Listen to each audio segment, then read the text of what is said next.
do Nordeste, possuindo 3 entre as 10 maiores empresas do país. E é por conta dessa dimensão e pelo grande potencial que o nosso Estado tem à frente que idealizamos essa parceria, né, com a Federação da Agricultura do Estado do Ceará e com a OAB, representado pelo Dr. Osmar Celestino, presidente da Comissão de Direito Agrário. Trouxemos, né, um seminário de Direito Agrário e Justiça, trazendo para o Ceará, né, as maiores autoridades da área, sendo esta a primeira semente de vários frutos que virão.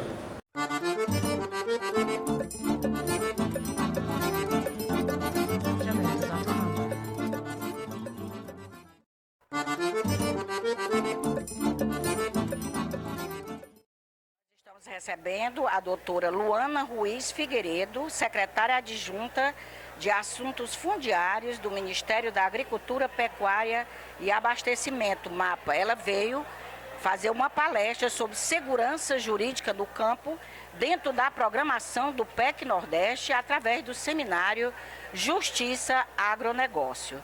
Doutora Luana, muito obrigada pela sua participação aqui conosco. Doutora, qual a importância que a senhora vê nesse momento atual de um seminário com essa temática? Primeiramente, eu quero agradecer, dizer que é uma honra, uma satisfação estar aqui no Ceará, podendo conversar com a população nordestina. E a questão do seminário é de fundamental importância, porque o diálogo entre a classe e a conscientização é que dá força para esse setor, que já é forte, que garante o equilíbrio da balança comercial brasileira. Pois é, doutora, e o MAPA criou, né, essa Secretaria de Assuntos Fundiários. Não é? Qual é o foco de atuação dessa secretaria? Concentrar competências. Nós tínhamos uma realidade em que a questão fundiária estava esparramada em diversos órgãos que não se comunicavam. E o resultado disso era sobreposição de interesses. Então nós tínhamos propriedades privadas sobrepostas por terras demarcadas como indígenas, sobrepostas por interesses quilombolas e muitas vezes objeto de reforma agrária. Então, é a necessidade de racionalizar o aspecto fundiário em um único órgão, para que não hajam essas incoerências que refletem em tanto desserviço e despropósito a questão dessas sobreposições. Então, a unificação em um único órgão é para dar racionalidade à questão fundiária desse país, que é tão delicada e precisa ser resolvida. Pois é, e ainda se comenta muito, né, a invasão de terras como uma problemática. E acabando de falar agora com a senhora nos bastidores, a senhora me dizia que o que precisa é que a lei seja cumprida na íntegra. A invasão de propriedade privada, ela já está prevista no nosso ordenamento jurídico como um ato criminoso. Nada contra os direitos de quem quer que seja, mas a luta por direitos deve respeitar o devido processo legal. Não é porque alguém tem direito que ele pode lançar mão de ação humano-militar e tomar a posse na força. Então, a dificuldade que nós temos no cumprimento das reintegrações de posse é por conta de leituras ideológicas da normativa que presumem que um ou outro setor da sociedade teria o direito de invadir. Isso não é real. Então nós precisamos de uma leitura adequada, racional e livre de ideologias para acabar com o conflito fundiário. Agora, a reforma agrária, ela continua dentro da instância, né, de governo como uma proposta. Quais são os principais desafios com relação à questão da reforma agrária? A reforma agrária está constitucionalmente prevista e ela vai continuar sim e com bastante ênfase neste governo. O que nós precisamos entender é que foram décadas de reforma agrária irresponsável. O governo obtinha a terra e não continuava o processo de reforma agrária para permitir que aquele assentado viesse a se transformar em proprietário rural. E o compromisso deste governo, o compromisso do Ministério da Agricultura, da nossa grande ministra Tereza Cristina, do secretário especial de Assuntos Fundiários Naban Garcia, que é da secretaria da qual eu faço parte, eu sou secretária adjunta, substituindo o secretário especial Naban Garcia, o compromisso é titulação. Então, chegar ao momento da titulação, independente de obtenção de novas terras, também é reforma agrária, para que esses assentados se transformem em proprietários, tenham autonomia, independência e, acima de tudo, segurança jurídica. Tá Doutora, muito obrigada pelas informações, realmente foram bastante esclarecedoras. E até a próxima. Nos aguardem, porque ainda vamos conversar sobre o seminário Justiça e Agronegócio.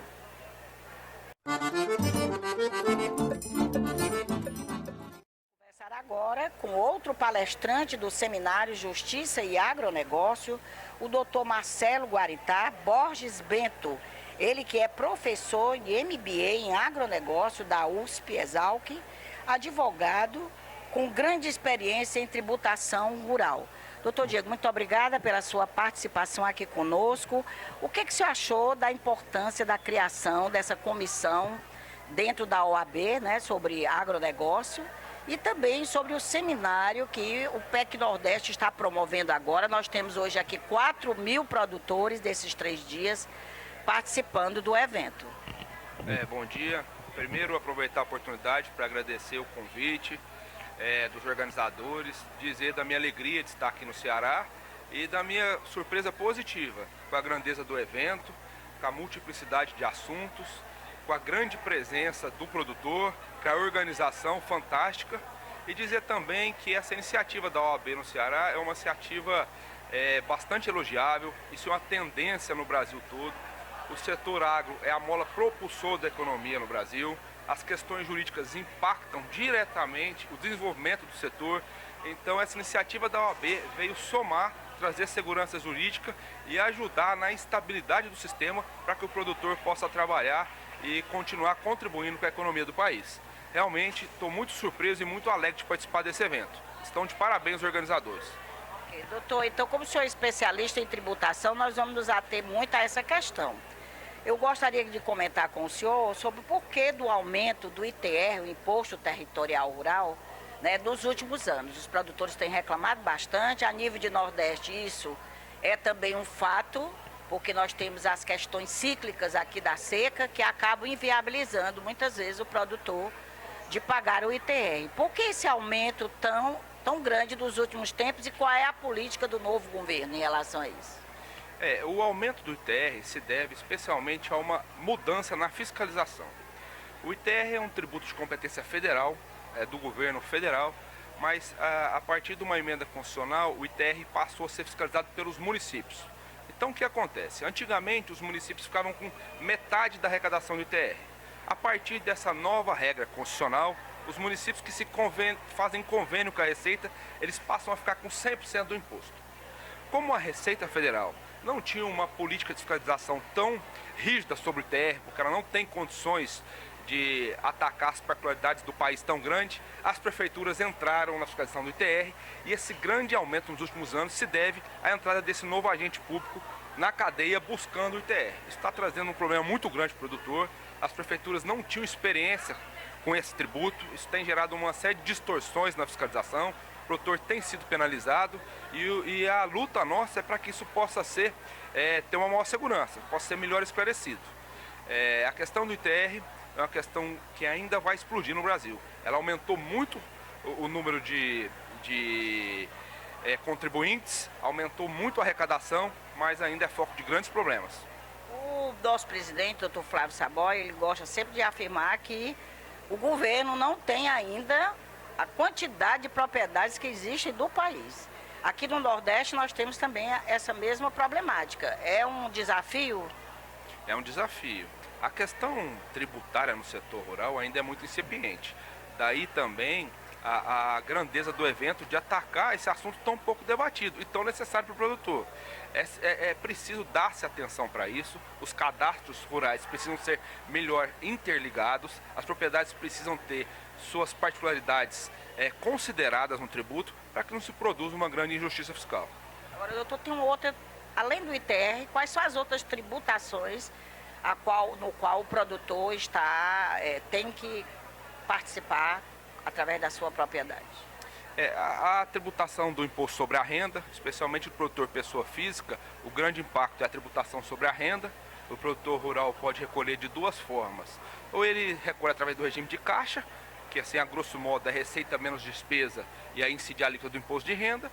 E a outra é do regime simplificado, em que se presume, a legislação presume 80% de despesa e se tributa 20% da base, o que dá 5,5% contra a receita. Então o imposto sobre a renda também é uma questão importante para o setor e na venda das propriedades rurais, que é como se recolhe o imposto de renda, o ganho de capital na venda das propriedades rurais. E por fim, o que motivou a discussão enorme nos últimos tempos é a questão do Fundo Rural, que pegou de surpresa o produtor, por uma decisão do Supremo totalmente inesperada, inexplicável. O Supremo mudou a jurisprudência que vinha até então sendo acolhida e o produtor foi pego de surpresa. Agora estamos aí com um problema, um imbróglio do passivo do Fundo Rural. Doutor, agora há uma reclamação recorrente de que o produtor tem que preencher muitos documentos, né? Tem que ter um contador. Ele tem que ter um contador, ela tem que ter essa despesa do contador. Nós, na Sistema FAEG-Senar, nós fazemos essa contabilidade, mas muitas vezes por dificuldade de acesso, não é? Eles fazem lá mesmo. Isso é outra tributação em cima do produtor. Bem lembrado, isso é um problema enorme da tributação no Brasil, não é só do setor rural. O governo complicou demais a tributação, é muito difícil entender a tributação no setor, isso afugenta investimentos, isso faz com que complique muito a vida do dia a dia do produtor e o número de obrigações fiscais e acessórias, declarações, preocupações, tabelas, referências é totalmente desproporcional. O Brasil é campeão mundial de burocracia e de complicação. É urgente a simplificação do setor, é urgente a simplificação da tributação tributária no Brasil. Não é possível que o país continue a perder tanta energia e tanto dinheiro com obrigações acessórias, que fogem do mérito, do cerne da questão. Pois é, e a minha próxima pergunta seria essa, eu acredito que em parte está respondida, que quais são os desafios, né, do setor da tributação no setor rural. Uma delas é essa simplificação, não é isso, doutor? Sem dúvida, eu posso me arriscar a dizer que são duas. A consolidação da legislação, a gente não pode ficar preso a um sem número de normas, é instrução normativa, é portaria, não existe uma consolidação que o produtor possa... O próprio produtor não entende, aí fica ao arrepio da lei e acaba cometendo infrações. Sem dúvida, essa é a necessidade, consolidação e simplificação. O produtor precisa de segurança jurídica. Qualquer empreendedor, e o produtor por essência é um empreendedor, ele precisa de segurança jurídica. E a simplificação da tributação é um dos pilares desse sistema.